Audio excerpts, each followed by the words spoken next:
आज हम आपको एक ऐसे हॉस्पिटल के बारे में बताने वाले हैं जहां पर देश का अमीर से अमीर आदमी अपना इलाज करवाने आता था और वहां के डॉक्टर्स को लोग भगवान मानते थे, क्योंकि लोगों का मानना था कि वो किसी भी बीमारी को ठीक कर सकते हैं। उनका इलाज करने का तरीका दुनिया में सबसे अलग था, जहां पर पेशेंट्स को ज्यादातर सिर्फ पानी पीने के लिए दिया जाता था। उनके हॉस्पिटल में सब कुछ सही चल रहा था, लेकिन एक दिन लॉकहार्ट नाम का एक आदमी उनके हॉस्पिटल में किसी जरूरी काम से आता है और उसे उस हॉस्पिटल के बारे में कुछ नहीं पता था। उसे वहां पर आकर पता चलता है कि उस हॉस्पिटल में ऐसी बीमारियों का इलाज होता था जो है ही नहीं, और उनके हॉस्पिटल को तो छोड़ो, वहां के मरीजों का बिहेवियर भी बहुत अजीब था। जैसे कि वो यहाँ आए तो इलाज करवाने थे, लेकिन अब उनका वहां से जाने का मन ही नहीं करता। लॉकहार्ट वहां से जल्द निकलना चाहता था, लेकिन उसकी जिंदगी तब बदल जाती है जब उसे भी उस हॉस्पिटल का पेशेंट बनने के लिए मजबूर किया जाता है। अब क्या वो यहाँ से बाहर निकल पाएगा? जानने के लिए देखते रहिए आज की हमारी मूवी, जिसका नाम है अ क्योर फॉर वेलनेस। इस मूवी की स्टार्टिंग में हम लॉकहार्ट नाम के एक एग्जीक्यूटिव को देखते हैं जो एक जानी मानी कंपनी के लिए काम किया करता था। एक दिन उसे कंपनी के बोर्ड मेंबर्स उसे मीटिंग के लिए बुलाते हैं, क्योंकि वो कंपनी एक बहुत बड़ा मर्जर करने वाली थी, जिसके बाद दो कंपनियां आपस में मिलकर एक बहुत बड़ी कंपनी बन जाती। पर यहाँ सबसे बड़ी प्रॉब्लम ये थी कि कंपनी का CEO, जिसका नाम पेम्ब्रुक था, वो उस डील को फाइनलाइज करने के लिए वहाँ पर नहीं था। उसने एक लेटर लिखकर उन्हें बताया था कि वो अपना इलाज करवाने के लिए एक हॉस्पिटल में जा रहा है और कोई भी उससे कांटेक्ट करने की कोशिश ना करे।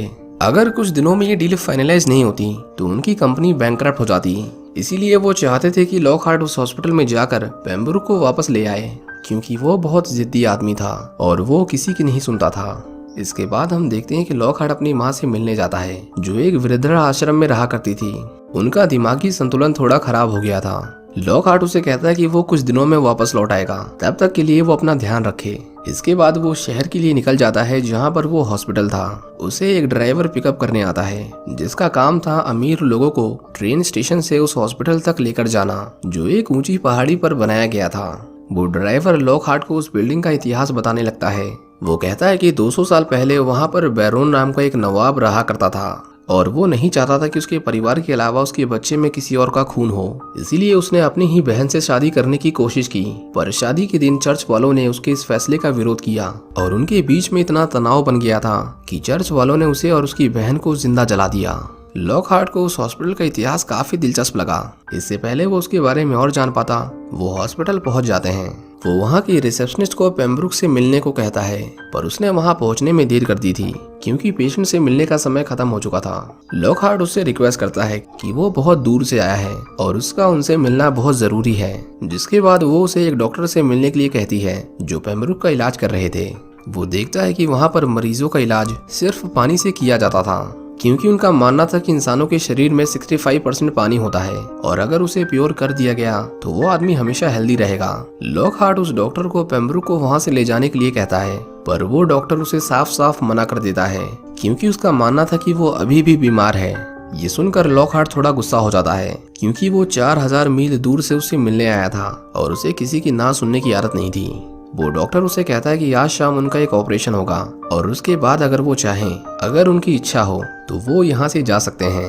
इसके बाद लॉकहार्ट वहाँ से जाने लगता है, पर तभी उसे एक लड़की दिखाई देती है जो उस ऊंची बिल्डिंग पर बिना किसी सपोर्ट के खड़ी हुई थी और उन्हें देखे ही जा रही थी। जब वो वहाँ से जा रहे थे तो अचानक से एक हिरन उनकी कार से टकरा जाता है, जिसकी वजह से उनका बहुत भयानक एक्सीडेंट होता है। जब लॉकहार्ट की आंख खुलती है तो वो खुद को उसी हॉस्पिटल में पाता है जहां से वो जा रहा था। वो बहुत हैरान था कि इतने बड़े एक्सीडेंट के बाद भी बस उसके पैर की हड्डी टूटी थी। वहां उसकी मुलाकात डॉक्टर वॉल्मर से होती है, जो वहां सभी पेशेंट्स को संभालता था। एक तरह से वो हॉस्पिटल उसी का था। वॉल्मर उसे खुद का ध्यान रखने और जितना हो सके पानी पीने को कहता है। लॉकहार्ट जब पानी को पी रहा था तो उसे उसके अंदर कोई अजीब सी चीज दिखाई देती है, लेकिन वो उस पर इतना गौर नहीं करता। उसे कुछ दिनों में एहसास हो गया था कि वो लोग उसे इतनी आसानी से पेम्ब्रुक से मिलने नहीं देंगे। इसीलिए वो खुद का नाम पेम्ब्रुक बताकर उसके क्योर रूम में चला जाता है, जहां पर उसकी मुलाकात पेम्ब्रुक से होती है, जो वहां पर एकदम चुपचाप बैठा हुआ था। लॉकहार्ट उसे बताता है कि वो उसे लेने आया है, क्योंकि उसकी कंपनी की हालत बहुत बुरी है और एक वही है जो ये सब फिर से ठीक कर सकता है। लेकिन पेम्ब्रुक वहां से जाने के लिए तैयार नहीं था, क्योंकि उसका मानना था कि वो बीमार है। पेम्ब्रुक को पता चलता है कि लॉकहार्ट उसके पुराने पार्टनर का बेटा था, जिसने कई सालों पहले सुसाइड कर लिया था। लेकिन लॉकहार्ट उसे कहता है कि उसके पिता एक कमजोर आदमी थे और वो उनके जैसा नहीं है। उसके बहुत देर तक समझाने के बाद पेम्ब्रुक उसके साथ चलने के लिए तैयार था। इसके बाद लॉकहार्ट वहाँ विक्टोरिया नाम की एक पेशेंट से मिलता है, जो एक हिस्टोरियन थी और एक वही थी जो उस पूरे हॉस्पिटल में नॉर्मल बिहेव कर रही थी। उसे किसी के गुनगुनाने की आवाज आती है और वो उस लड़की को एक बार फिर से देखता है। पूछने पर उसे पता चलता है कि उसका नाम हैना था और वो भी वहाँ पर एक पेशेंट थी, पर वो एक खास मरीज थी जिसका सिर्फ डॉक्टर वोल्मर ही इलाज कर रहे थे। अगले दिन लॉकहार्ट पेम्ब्रुक को वहाँ से ले जाने की तैयारी कर रहा था, पर पूरे हॉस्पिटल में ढूंढने के बाद भी वो उसे कहीं नहीं मिलता, जिसके बाद उसे बहुत गुस्सा आता है और वो उन सभी पेशेंट्स के बीच में उन डॉक्टर्स के ऊपर चिल्लाने लगता है। वोल्मर उसे बताता है कि उनकी तबीयत कुछ ठीक नहीं है, जिसकी वजह से उन्हें फिर से एडमिट किया गया है, इसीलिए उसे इंतजार करना पड़ेगा। इसी बीच हम देखते हैं कि लॉकहार्ट की नाक से खून बहने लगता है और वो चक्कर खाकर गिर जाता है। जब उसे होश आता है तो वोल्मर उसे बताता है कि उसकी बॉडी में बहुत परेशानियां हैं, जिनका इलाज करना बहुत जरूरी है। वो कहता है कि अगर वो चाहे तो हम पेम्ब्रुक के ठीक होने तक तुम्हें भी ठीक कर देंगे। लॉकहार्ट को लगा कि बस 3 दिन की बात है, इसीलिए वो इलाज के लिए हाँ कर देता है। उसे वहाँ कुछ पेशेंट्स की फाइल दिखाई देती है, जिसमें से वो पेम्ब्रुक की फाइल को चोरी कर लेता है। उस फाइल के अंदर उसे कुछ एक्सरे रिपोर्ट्स मिलती हैं, जिसमें पेशेंट्स के जबड़ों की इमेजेस थी और उन सभी के दांत टूटे हुए थे। वो अपनी खिड़की के बाहर देखता है कि एक आदमी किसी को स्ट्रेचर पर रखकर उसे एक बेसमेंट में लेकर जा रहा था और ये काम वो सबके सोने के बाद करता था। अगले दिन वोल्मर उसका ट्रीटमेंट शुरू कर देता है। उसे एक बड़ी सी पानी की टंकी में डुबाया जाता है ताकि उसकी बॉडी से सारे टॉक्सिन्स निकल जाएं। पर कुछ देर बाद उस हॉस्पिटल की सच्चाई धीरे धीरे हमारे सामने आने लगती है, जब एक नर्स अपने कपड़े उतारकर उस डॉक्टर के सामने खड़ी हो जाती है, जिसके बाद वो लॉकहार्ट पर निगरानी रखना छोड़ देता है। दूसरी ओर लॉकहार्ट बार बार अपने पिता के बारे में सोच रहा था, जिसने उसके सामने कूद कर सुसाइड कर लिया था, और तभी उसे महसूस होता है कि उसके आसपास कोई है। हम वहाँ बहुत सारी ईल्स को देखते हैं, जिसने उसे चारों ओर से घेर लिया था। वो मदद के लिए आवाज लगाता है, पर कोई उसकी सुनने वाला नहीं था और देखते ही देखते उसका दम घुटने लगता है। हमें दिखाया जाता है कि वो मर गया, पर वो मरा नहीं था। लॉकहार्ट उन डॉक्टर्स के ऊपर चिल्लाने लगता है और कहता है कि पानी के अंदर कुछ है, लेकिन जब वो खुद देखता है तो उसे कुछ दिखाई नहीं देता। उसे वहाँ के डॉक्टर्स पर शक था कि वो कुछ तो गलत कर रहे हैं, इसीलिए वो इसके बारे में विक्टोरिया से बात करने जाता है, जो उसे कहती है कि उसे भी यहाँ कुछ ठीक नहीं लग रहा। वो बताती है कि 200 साल पहले बैरोन को इसलिए नहीं मारा गया था कि वो अपनी बहन से शादी कर रहा था, बल्कि इसलिए मारा गया था क्योंकि वो लोगों पर अजीबोगरीब एक्सपेरिमेंट कर रहा था, जिसमें कई बेकसूर लोग मारे जा रहे थे और इसके बारे में चर्च को पता चल गया था। लॉकहार्ट हैना को साइकिल चलाते हुए देखता है और उसे उस हॉस्पिटल के बाहर चलने को कहता है, और ऐसा करने के बदले में वो उसे अपनी माँ की डांसिंग डॉल देता है। हैना कभी वहाँ से बाहर नहीं गई थी, लेकिन लॉकहार्ट के साथ वो शहर में चली जाती है। वो दोनों एक बार में आते हैं और वो देखता है कि उसका ड्राइवर भी उस हादसे में बच गया था। उसे पता चलता है कि उस शहर में कोई डॉक्टर नहीं था, क्योंकि सभी ऊपर काम करते थे। लेकिन उसे एक आदमी के बारे में पता चलता है जिसे मेडिसिन के बारे में बहुत नॉलेज थी। लॉकहार्ट उसके पास जाता है और उसे वो रिपोर्ट्स दिखाता है। उन्हें पढ़कर उस आदमी को पता चल जाता है कि उस हॉस्पिटल में पेशेंट्स के साथ कुछ तो गलत हो रहा था। दूसरी ओर हैना बाथरूम में जाती है और उसे पता चलता है कि उसके पीरियड्स शुरू हो चुके हैं। इसके बाद वो बाहर आती है और म्यूजिक चलाकर वहाँ पर अकेले डांस करने लगती है। उसे डांस करता देख कुछ आवारा लोग उसे छेड़ने लगते हैं। लॉकहार्ट अपने ऑफिस में फोन करता है और उसे पता चलता है कि उसकी कंपनी को उसके एक्सीडेंट के बारे में कुछ नहीं बताया गया था। जब वो देखता है कि वो लोग हैना को छेड़ रहे हैं तो वो उसे वहाँ से चलने को कहता है, पर वो लोग लॉकहार्ट को बहुत मारते हैं। लेकिन तभी वहाँ वोल्मर आता है, जिसे देखते ही सभी पीछे हट जाते हैं। वोल्मर उससे कहता है कि हैना बेशक बड़ी हो, लेकिन अंदर से वो एक बच्ची ही है, इसीलिए वो उसे दोबारा कभी बाहर ना ले जाए।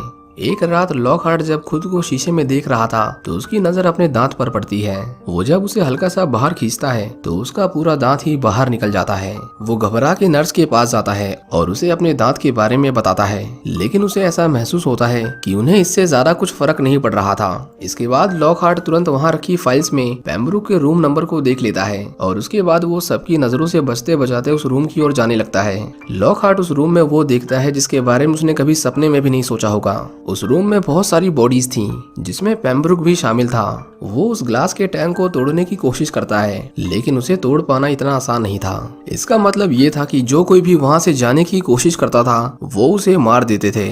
आगे जाने पर एक रूम के अंदर उसे विक्टोरिया दिखाई देती है, जिसकी हालत कुछ ठीक नहीं थी। वो कहती है कि यहाँ पर इंसानों पर एक्सपेरिमेंट्स किए जा रहे हैं। वो कहती है कि 200 साल पहले बैरोन की वाइफ प्रेग्नेंट थी। चर्च वालों को लगा कि उन्होंने उसके बच्चे समेत उसे भी मार दिया, लेकिन ऐसा नहीं था। वो बच्चा अभी तक जिंदा है। ये सब जानकर लॉकहार्ट घबरा जाता है और उससे गलती से एक बड़ी सी रैक गिर जाती है, जिसके शोर से हॉस्पिटल का स्टाफ उसे पकड़ लेता है। हम देखते हैं कि वॉल्मर को उसकी चुराई हुई फाइल्स मिल गई थी, जिसके बाद वो उसे पनिश करने के लिए बिना एनेस्थीसिया के उसके दांत का ऑपरेशन करने लगते हैं, जिसमें उसे बहुत दर्द होता है। दूसरी ओर वो ड्राइवर एक और अमीर पेशेंट को उस हॉस्पिटल में ड्रॉप करके जा रहा था, पर वो देखता है कि उसकी कार में लॉकहार्ट छुपा हुआ है, जो उसे वहां से तुरंत भागने के लिए कहता है। लॉकहार्ट वहां से भागकर शहर की पुलिस के पास आता है और उन्हें उस हॉस्पिटल की सारी सच्चाई बताता है। उस पुलिस वाले को उसकी बातों पर यकीन नहीं हो रहा था, पर वो उसे दिलासा देता है कि वो इस मामले में जरूर कार्रवाई करेंगे। पर तभी लॉकहार्ट को वहां पर एक दवाई की बोतल दिखाई देती है, जो उसी हॉस्पिटल की थी, जिसका मतलब वो भी उस हॉस्पिटल का एक पेशेंट था। कुछ देर बाद वहां वॉल्मर आता है और वो सभी मिलकर उसे पागल करार करने की कोशिश कर रहे थे। वॉल्मर उसे उसके बारे में ऐसी ऐसी बातें बताता है जिसके बारे में सिर्फ उसे पता था और उसने कभी उस राज को कभी नहीं बताया था। और अगर इतना भी कम था तो कुछ देर बाद वहां पेम्ब्रोक आता है, जो उस ऑफिसर को कहता है कि लॉकहार्ट उसे उसकी मर्जी के खिलाफ वहां से ले जा रहा था। ये सब देखकर उसका सिर चकराने लगता है। उसे फिर से हॉस्पिटल लाया जाता है और अब उसने भी मान लिया था कि वो सच में बीमार है और उसे इलाज की जरूरत है। वो अपनी कंपनी को एक लेटर लिखता है, ये बताने के लिए कि वो दोबारा काम नहीं करेगा, क्योंकि उसे खुद का इलाज करवाना है। पर वो लेटर लिखते लिखते अपने फादर को याद कर रहा था, जो सुसाइड करने से पहले अपनी जिंदगी से हार मान चुके थे। वो पहली बार खुद को उनकी जगह देखता है और उसे एहसास होता है कि वो उनकी तरह नहीं बनेगा, वो अपने हालातों से लड़ेगा। इसके बाद सबसे पहले वो अपने पैर के प्लास्टर को खोलता है और उसे पता चलता है कि उसका पैर तो पूरी तरह से ठीक था। लॉकहार्ट को जानना था कि उस हॉस्पिटल में आखिर चल क्या रहा है, इसीलिए देर रात को अकेले वो उस जगह पर जाता है जहां वो आदमी लाशों को लेकर जाता था। उस जगह को देखकर ऐसा लग रहा था कि जैसे वो बहुत साल पुरानी है। वो देखता है कि वो सभी डॉक्टर्स ईल मछलियों पर एक्सपेरिमेंट कर रहे थे। उसे उस जगह पर कुछ इंसानों के कटे हुए चेहरे और कुछ नवजात बच्चों की लाशें दिखाई देती हैं, जिन्हें जार में बंद करके रखा गया था। दूसरी ओर हैना अकेले एक बड़े से पूल के अंदर जाती है और उसके अंदर जाते ही उसके शरीर से बहुत सारा खून बहने लगता है। हम देखते हैं कि बहुत सारी ईल मछलियों ने उसे चारों ओर से घेर लिया था। लॉकहार्ट वहां पर विक्टोरिया की लाश को देखता है, जिसे एक आदमी उस पूल में फेंक देता है और ईल मछलियां उसे नोच नोच कर खा जाती हैं। पर उस आदमी ने लॉकहार्ट को भी देख लिया था। वो उसे मारने की कोशिश करता है, पर लॉकहार्ट उसे फावड़े से पीट पीट कर मार डालता है। वो घबरा कर बाहर निकलता है और वहाँ बैठे सभी पेशेंट्स को उन डॉक्टर्स की सच्चाई बताता है। वो कहता है कि वहाँ उनका कोई इलाज नहीं हो रहा, बल्कि उन्हें और बीमार किया जा रहा है। ये पानी जो उन्हें पिलाया जा रहा है वो उनके लिए एक जहर की तरह है। उसे लगा कि वो सभी उसकी सुनेंगे और वो वॉल्मर से इसके बारे में सवाल जवाब करेंगे, लेकिन जैसा उसने सोचा था वैसा कुछ नहीं होता, बल्कि वो पेशेंट्स उल्टा ही उसे चारों तरफ से घेर लेते हैं, जैसे कि उन्हें किसी ने अपने बस में कर रखा था। इसके बाद लॉकहार्ट को बांधकर एक रूम में लाया जाता है, जहाँ वॉल्मर उसे बताता है कि अगर इंसान का शरीर एकदम शुद्ध हो जाए तो उसके अंदर से एक ऐसा लिक्विड निकलता है जो किसी अमृत से कम नहीं। इसके बाद वो जबरदस्ती उसके मुंह में एक लंबी सी पाइप डाल देता है और उसके अंदर से होते हुए बहुत सारी ईल मछलियां उसके पेट के अंदर घुस जाती हैं, जिसके बाद एक एक बूंद करके उसकी बॉडी से उस लिक्विड को निकाला जा रहा था। इसके बाद हम देखते हैं कि वॉल्मर हैना से कहता है कि अब वो पूरी तरह से ठीक हो चुकी है और अब वो कुछ भी कर सकती है। हम देखते हैं कि लॉकहार्ट अभी तक जिंदा था, लेकिन वो अंदर से एकदम मर चुका था। हैना उसके पास आती है और उसे कहती है कि अब वो पूरी तरह से ठीक हो चुकी है और वो अब वहाँ से जा सकती है। लेकिन लॉकहार्ट उसे कहता है कि ये जगह कितनी अच्छी है, भला यहाँ से कौन जाना चाहेगा। ये सुनकर हैना को बहुत अजीब लगता है, इसीलिए वो लॉकहार्ट को उसकी गुड़िया लौटाकर वहाँ से चली जाती है। इसके बाद हम देखते हैं कि हॉस्पिटल के सभी लोग सज धज कर एक जगह पर इकट्ठा होते हैं और हमें पता चलता है कि वॉल्मर हैना से शादी करने वाला था। वो सभी मिलकर डांस कर रहे थे, लेकिन लॉकहार्ट खुद को एक कमरे में बंद करके अपनी माँ की दी हुई गुड़िया को देखे जा रहा था और धीरे धीरे उसे सब कुछ याद आने लगता है। वो भागकर उन डॉक्टर्स के कैबिन में आता है, जहाँ पर बहुत पुरानी तस्वीरें रखी हुई थी। वो उनमें से एक फोटो में कुछ अजीब नोटिस करता है। वो जब उसे पूरा खोलकर देखता है तो उसे उसमें एक आदमी दिखाई देता है, जिसके पूरे चेहरे पर पट्टी लगी हुई थी और उसके साथ में एक लड़की भी थी। लॉकहार्ट को विक्टोरिया की कही हुई बात याद आती है और हमें पता चलता है कि वो तस्वीर वाला आदमी कोई और नहीं बल्कि बैरोन था, जो पता नहीं कैसे पिछले 200 सालों से जिंदा था। दूसरी तरफ हम देखते हैं कि वोल्मर हैना के साथ जबरदस्ती करने की कोशिश करता है, क्योंकि हैना वही फोटो वाली लड़की थी जिसकी उम्र बहुत धीरे धीरे बढ़ रही थी और वोल्मर इतने सालों से बस इसी का इंतजार कर रहा था कि कब उसका शरीर इस लायक बनेगा कि वो एक बच्चे को जन्म दे पाएगी। लेकिन तभी वहाँ पर लॉकहार्ट आता है और उसे पता चल गया था कि हैना ही बैरोन की बेटी है और डॉक्टर वोल्मर कोई और नहीं बल्कि बैरोन ही था, जो अपने जले हुए चेहरे को छुपाने के लिए इंसानों के चेहरे का मास्क पहनता था। उसके अंदर अपनी पीढ़ी को शुद्ध करने का पागलपन इतना बढ़ चुका था कि उसने अपनी खुद की बेटी तक को नहीं छोड़ा। लॉकहार्ट उसे रोकने की कोशिश करता है और उन दोनों के बीच में बहुत हाथापाई होती है। वो हैना को आजाद कर देता है और बैरोन को जिंदा जला देता है, पर वो अभी तक मरा नहीं था। बैरोन उसे ईल से भरे हुए पूल में फेंकने वाला था, पर तभी पीछे से हैना उसके सिर पर एक फावड़ा मारती है, जिसकी वजह से वो पूल में गिर जाता है और वो ईल्स उसे नोच नोच कर खा जाती हैं। हम देखते हैं कि वो आग धीरे धीरे पूरे हॉस्पिटल में फैल गई थी, लेकिन वहाँ के पेशेंट्स को इससे कोई फर्क नहीं पड़ रहा था। वो तो बाहर खड़े होकर नाच रहे थे। लॉकहार्ट सब कुछ जलते हुए देख रहा था। सब कुछ बिल्कुल वैसा था जैसा उस बिल्डिंग के साथ 200 साल पहले हुआ था। हैना उसे वहाँ से चलने को कहती है और वो दोनों साइकिल पर बैठकर वहाँ से निकल जाते हैं, लेकिन रास्ते में जाते वक्त वो एक कार से टकरा जाते हैं। हम देखते हैं कि वो लोग उसी की कंपनी से थे जो उसे लेने आए थे, पर वो अब समझ गया था कि उसे अपनी जिंदगी में क्या चुनना है। वो हैना को लेकर वहाँ से चला जाता है और उसके चेहरे पर एक अजीब सी मुस्कुराहट थी। तो इस मूवी में हमें दिखाया गया कि 200 साल पहले एक नवाब, जो पेशे से एक डॉक्टर भी था, वो अपनी पीढ़ी को शुद्ध रखना चाहता था। इसीलिए उसने लोगों पर एक्सपेरिमेंट्स करना शुरू किए, जिसमें कई बेकसूर लोग मारे गए। जब चर्च वालों को उसके बारे में पता चला तो उन्होंने उसके पूरे परिवार को जिंदा जला दिया, लेकिन उसकी पत्नी को जलाते समय वो प्रेग्नेंट थी और उस आग में बैरोन और उसकी नवजात बेटी किसी तरह जिंदा बच गए। वो दोनों ही एक्सपेरिमेंट्स के चलते जल्दी बूढ़े नहीं हो सकते थे और इसीलिए उसकी बेटी को प्यूबर्टी तक पहुंचने में 100 साल से भी ज्यादा का समय लग गया। और जब वो बड़ी हुई तो बैरोन ने हैना को प्रेग्नेंट करने की कोशिश की, लेकिन इतनी कोशिशों के बावजूद लॉकहार्ट ने उसके किए कराए पर पानी फेर दिया। इसी के साथ ये कहानी यही खत्म हो जाती है। उम्मीद करता हूँ कि आपको ये मूवी पसंद